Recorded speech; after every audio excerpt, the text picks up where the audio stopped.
Hello, नमस्कार। स्वागत है आप सभी का हमारे channel study with Biru Singh में। मैं लेकर आया हूँ पर्यावरण के महत्वपूर्ण प्रश्नों का संकलन। टाइट सीटेट के लिए उपयोगी साबित होंगे। तो एक एक प्रश्न को देख लेंगे और सेशन को शुरू करते हैं। तो पहला क्वेश्चन आप सभी लोगों की स्क्रीन पर। क्वेश्चन क्या कह रहा है, आप सभी लोग बड़े ही इत्मीनान से पढ़ें और इसका सही विकल्प का चुनाव करें। क्वेश्चन कह रहा है कि हैदराबाद में स्थित हुसैन सागर झील किस जीव की वृद्धि से नष्ट हुई है। क्या लेमना था, या हाइड्रा था, या मगरमच्छ था, या जलकुंभी था। इसका सही विकल्प का चुनाव करें। हैदराबाद में स्थित हुसैन सागर झील किस जीव की वृद्धि से नष्ट हुई है, ऐसा प्रश्न पूछा जा रहा है। तो आप सभी लोग प्रश्न कर ले गए होंगे, तो देख लेंगे इसका सही विकल्प क्या है। तो इसका सही विकल्प हो जाएगा डी, जलकुंभी। तो ये जलकुंभी की अधिकता की वजह से नष्ट हो रही है हुसैन सागर झील।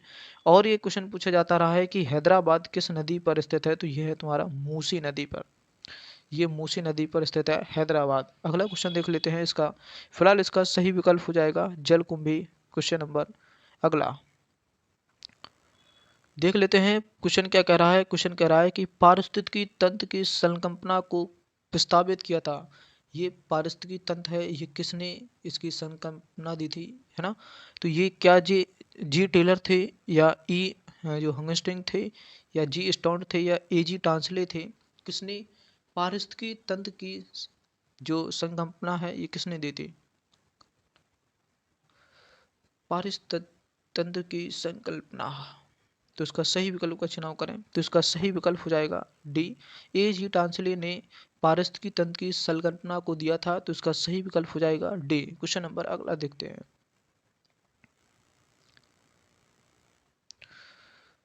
क्वेश्चन क्या कह रहा है। कह रहा है कि घास स्थलीय पारितंत्र में संख्या का पिरामिड कैसा होता है। घास पारितंत्र में संख्या का पिरामिड पूछा जा रहा है। तो ये कैसा होगा, क्या सीधा होगा, उल्टा होगा, या दोनों में से कोई नहीं, या इनमें से दोनों। घास पारितंत्र में संख्या का पिरामिड कैसा होगा। तो जो भी ए विकल्प चुन रहे हैं वो सही है। इसका सही विकल्प हो जाएगा ए।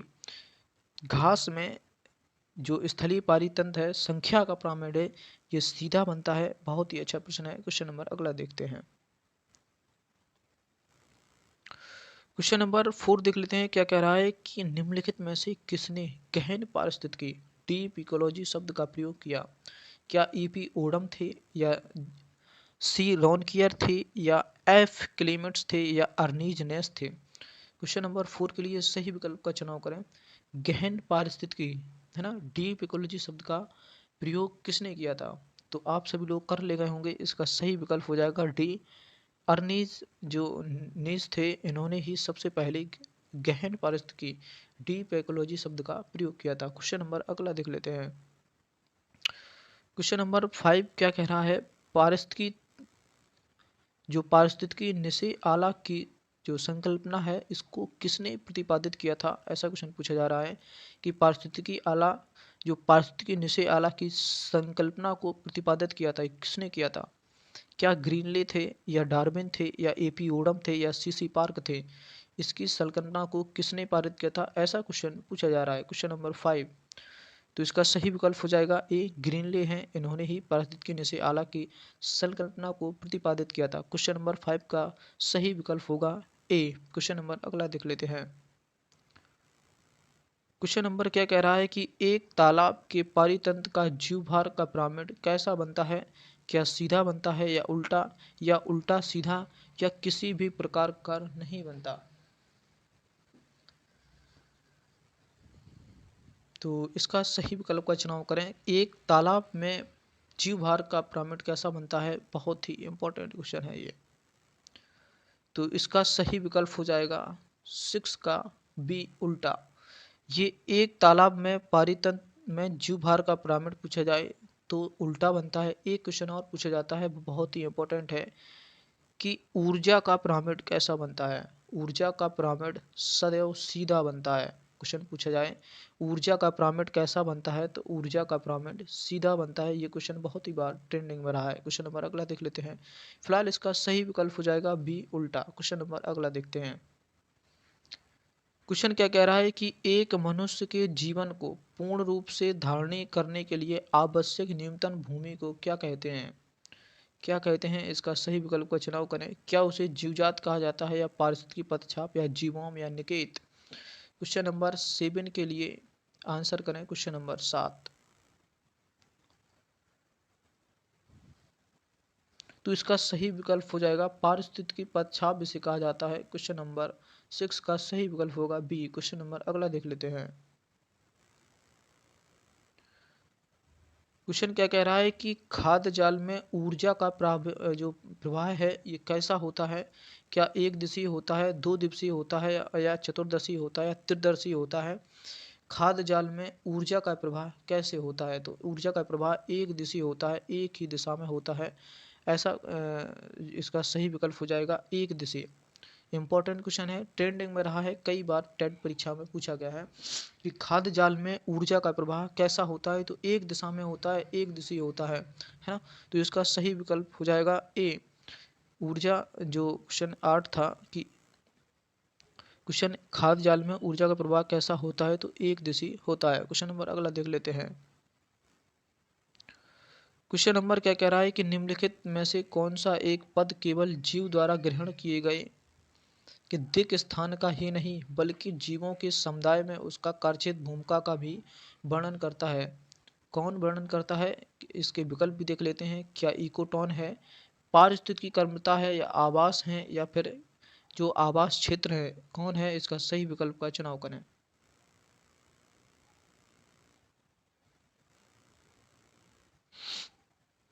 क्वेश्चन नंबर 9 का सही विकल्प का चुनाव करें, तो इसका सही विकल्प होगा पारिस्थितिकी कर्मता। क्वेश्चन नंबर अगला देख लेते हैं। क्वेश्चन नंबर 10 देख लेते हैं। क्या कह रहा है कि पारिस्थितिकी तंत्र में किसका चक्रण नहीं होता है? किसका चक्रण नहीं होता है, ऐसा प्रश्न पूछा गया है। क्या कार्बनिक पदार्थों का चक्रण नहीं होता, अकार्बनिक पदार्थों का चक्रण नहीं होता, नहीं शब्द लगा है, जल का नहीं होता, या ऊर्जा का नहीं होता? जब भी आपको प्रश्न नहीं वाला टकराता है, थोड़ा सा इत्मीनान होकर थोड़ा सा ठहर जाएं, तब प्रश्नों को हल करें। पारिस्थितिकी तंत्र में किसका चक्रण नहीं होता है, ऐसा क्वेश्चन पूछा जा रहा है। तो क्वेश्चन नंबर 10 का सही विकल्प का चुनाव करें। आशा है आप सभी कर ले गए होंगे। इसका सही विकल्प हो जाएगा ऊर्जा का। ऊर्जा का चक्रण नहीं होता है, इसका सही विकल्प हो जाएगा डी। क्वेश्चन नंबर अगला देख लेते हैं। क्वेश्चन नंबर क्या कह रहा है कि एक खाद्य स्तर के दूसरे खाद्य स्तर में जाने पर ऊर्जा का ह्रास होता है। ह्रास मतलब कितने परसेंट की कमी होती है ना। तो एक जिसको नियम दिया था वो थे लिंडमान।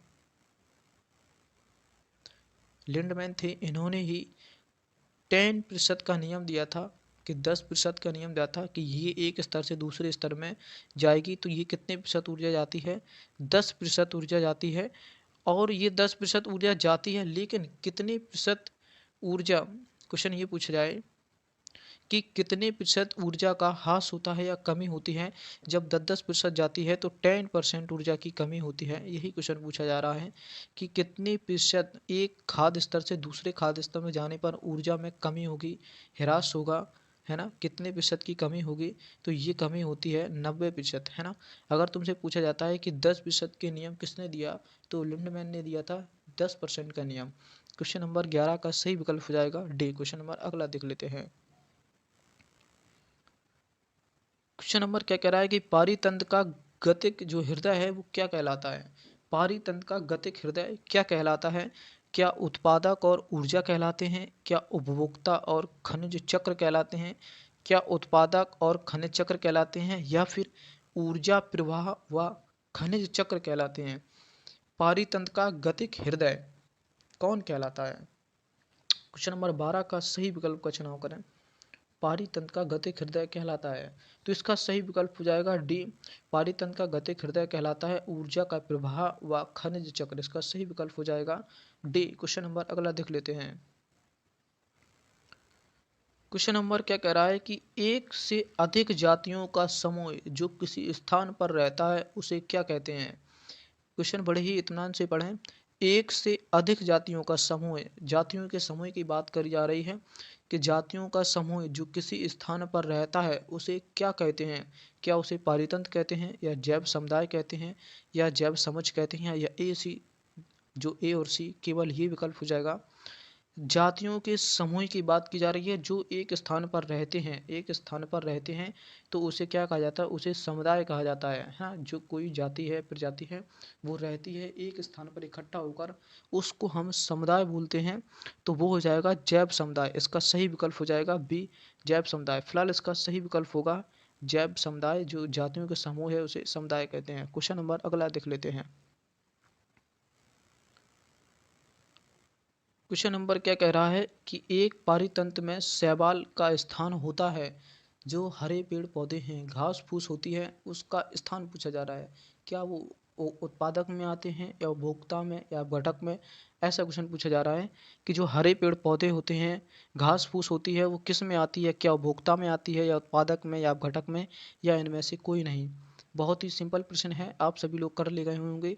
तो वो होती है उत्पादक, है ना। क्वेश्चन नंबर 14 का बी सही हो जाएगा। तीन स्तर होते हैं, है ना। ये होता है उत्पादक, हरे पेड़ पौधे, ये होता है तुम्हारा उपभोक्ता, ये होते हैं अपघटक, है ना। तो ये खाद्य श्रृंखला होती है, और मतलब यही पूछा जाता है, आपसे पूछा गया था। हरे पेड़ पौधे जो शैवाल होते हैं वो उत्पादक में आते हैं। क्वेश्चन नंबर अगला देख लेते हैं। फिलहाल इसका सही विकल्प होगा बी, उत्पादक। क्वेश्चन नंबर अगला देख लेते हैं। क्वेश्चन नंबर क्या कह रहा है कि अंतरिक्ष यान में बनाया गया परितंत्र कैसा होता है? क्या स्वनियंत्रित होता है, कृत्रिम होता है, जलीय तंत्र होता है, अंतरिक्ष परितंत्र होता है? अंतरिक्ष यान में बनाया गया परितंत्र कैसा होता है, ये क्वेश्चन पूछा गया है। तो आप हाथ से बनाते हैं कोई चीज़ तो वो कृत्रिम कहलाती है ना। तो यही पूछा गया था, अंतरिक्ष में बनाया गया परितंत्र कैसा होता है, तो ये कृत्रिम होता है। तो इसके लिए सही विकल्प हो जाएगा तुम्हारा बी, है ना। फिलहाल इसका सही विकल्प हो जाएगा कृत्रिम पारितंत्र। एक क्वेश्चन और आता है कि धान का खेत भी जो निर्मित है वो कृत्रिम पारितंत्र है। क्वेश्चन ऐसे पूछा जाता है कि इनमें से कौन सा कृत्रिम पारितंत्र माना जाता है? धान का खेत, वन और समुद्र, ऐसे करके चार विकल्प आते हैं। तो उसमें सही विकल्प हो जाता है धान का खेत। ये भी कृत्रिम पारितंत्र है। क्वेश्चन नंबर अगला देख लेते हैं।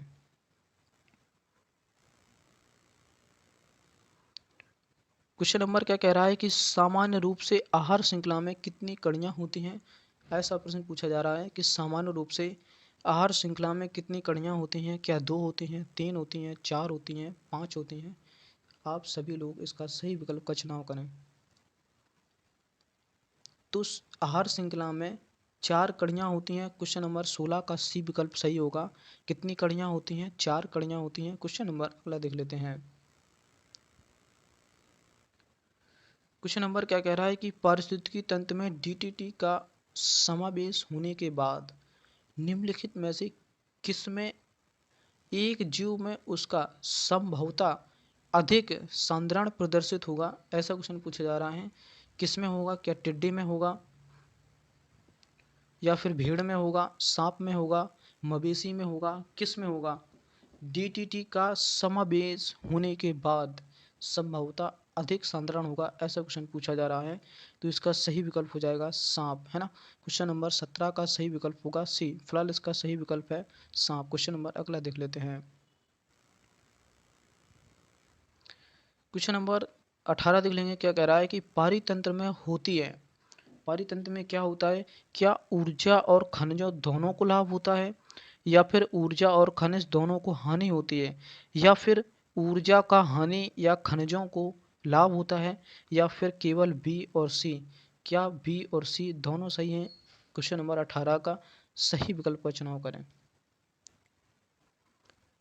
तो जो भी विकल्प बी की तरफ बढ़ रहे हैं वो सही हैं। दोनों में ऊर्जा और खनिजा, दोनों जो ऊर्जा है और खनिज हैं, दोनों को हानि होती है। फिलहाल इसका सही विकल्प हो जाएगा ऊर्जा और खनिज दोनों को हानि होती है। क्वेश्चन नंबर 18 का सही विकल्प होगा बी। क्वेश्चन नंबर अगला देख लेते हैं। क्वेश्चन नंबर 19 है। क्वेश्चन नंबर 19 देख लेते हैं। क्या कह रहा है कि निम्नलिखित में से उपभोक्ता के अंतर्गत नहीं आते हैं। है ना। क्वेश्चन पूछा जा रहा है कौन सा ऐसा मतलब है जो उत्पादक, उपभोक्ता और अपघटन, है ना, ये 3 श्रेणी है, कोई भी पूछा जा सकता है। अभी हाल पूछा गया था कि पेड़ पौधे, हरे शैवाल, ये किस में आते हैं, तो ये उत्पादक में आते हैं। अब क्वेश्चन पूछा जा रहा है नहीं, नहीं वाला, तो क्या मृतजीवी है उपभोक्ता के अंदर, क्या परजीवी है, मांसाहारी है, या उपयुक्त सभी हैं, है ना। तो क्वेश्चन नंबर 19 का सही विकल्प का चुनाव करें। ये मृतजीवी हैं, ये उपभोक्ता के अंतर्गत नहीं आता, ये वाला, है ना। तो क्वेश्चन नंबर यही पूछा गया था कौन नहीं आता, तो क्वेश्चन नंबर 19 का सही विकल्प होगा ए, मृतजीवी, ये उपभोक्ता के अंतर्गत नहीं आते। क्वेश्चन नंबर 19 का सही विकल्प होगा ए, है ना। क्वेश्चन नंबर अगला देख लेते हैं।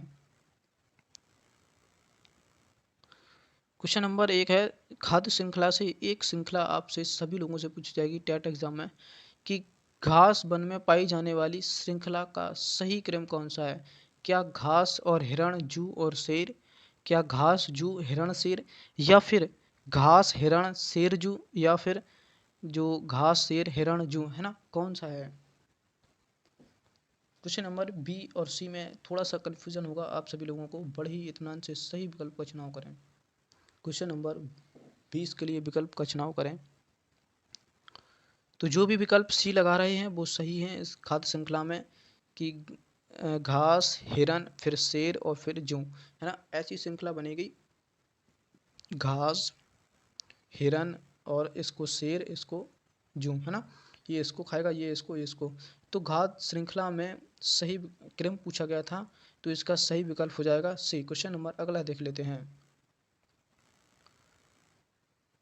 क्वेश्चन नंबर पूछा जा रहा है कि पारिस्थितिकी तंत्र में उच्चतम पोषण स्तर प्राप्त है, उच्चतम पोषण स्तर प्राप्त है किसको है, क्या शाकाहारी को है, या मांसाहारी को, या सर्वाहारी को, या अपघटक को, किसको सबसे ज़्यादा मतलब उच्चतम लेवल प्राप्त है पोषण स्तर का।